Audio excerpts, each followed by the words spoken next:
विमल पोलो जोबा केसरी, हर पल मनाओ केसरी त्योहार। आज इस चर्चा को प्रधानमंत्री जी ने शुरू किया। उन्होंने भाषण दिया और इसको कहने में कोई झिझक नहीं है कि भाषण अच्छा देते हैं, थोड़ा सा लंबा लेकिन भाषण अच्छा देते हैं।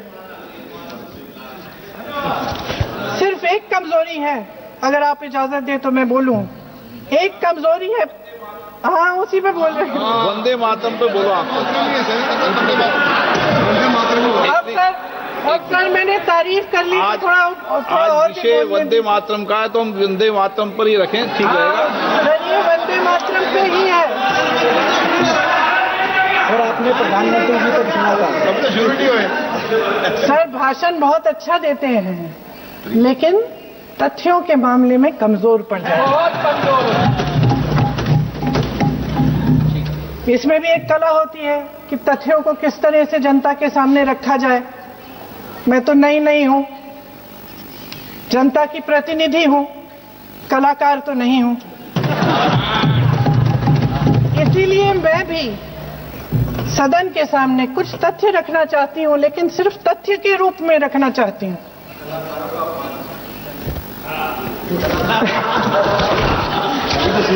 मैं उदाहरण दूं,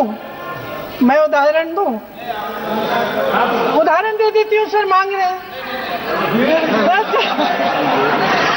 सर वंदे मातरम के बारे में। वंदे मातरम की जो सालगिरह पे आपने एक बड़ा कार्यक्रम आयोजित किया था, उसमें प्रधानमंत्री जी ने भाषण दिया।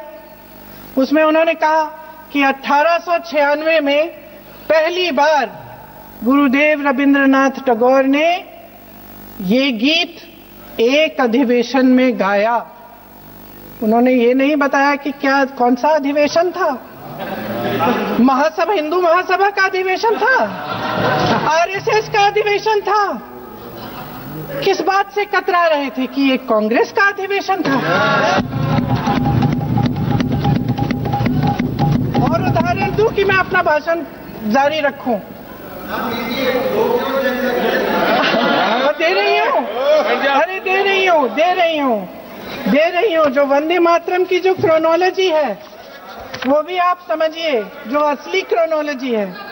1875 में महाकवि बंकिम चंद्र चट्टोपाध्याय ने इस गीत के पहले दो अंतरे लिखे, जो आज हमारे राष्ट्रगीत घोषित हुए हैं, मतलब जो घोषित हुए थे और जिसको हम आज अपना राष्ट्रगीत कहलाते हैं।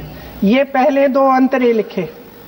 1882 में 7 साल बाद उनका एक उपन्यास प्रकाशित हुआ, आनंद मठ। उस उपन्यास में यही कविता उन्होंने प्रकाशित की, लेकिन इसमें 4 अंतरे जोड़ दिए। 1896 में कांग्रेस के अधिवेशन में गुरुदेव रविंद्रनाथ टैगोर ने पहली बार ये गीत गाया। 1905 में बंगाल के विभाजन के खिलाफ आंदोलन के समय वंदे मातरम जनता की एकता की गुहार बनकर गली गली से उठा। गुरुदेव रविंद्रनाथ टैगोर जैसे महान स्वतंत्रता सेनानी इस गीत को खुद गाते हुए बंगाल की सड़कों पर उतरे। विद्यार्थियों से लेकर किसानों तक, व्यापारियों से लेकर वकीलों तक, हर कोई ये गीत गाने लगा। इस गीत की शक्ति को समझिए। ब्रिटिश साम्राज्य इसको सुनकर कांपता था और हमारे देशवासी इसको सुनकर वे मन बनाते थे, वे हिम्मत बनाते थे कि इस भयंकर साम्राज्य के खिलाफ सत्य और अहिंसा के नैतिक हथियारों को लेकर शहीद होने की तैयारी करते थे। ये गीत मातृभूमि के लिए मर मिटने की भावना को जगाता है। इस गीत की शक्ति ये है, इस गीत का हमारे देश से जुड़ाव ये है। लेकिन 1930 के दशक में हमारे देश में जब सांप्रदायिक राजनीति उभरी, तब ये गीत विवादित होने लगा।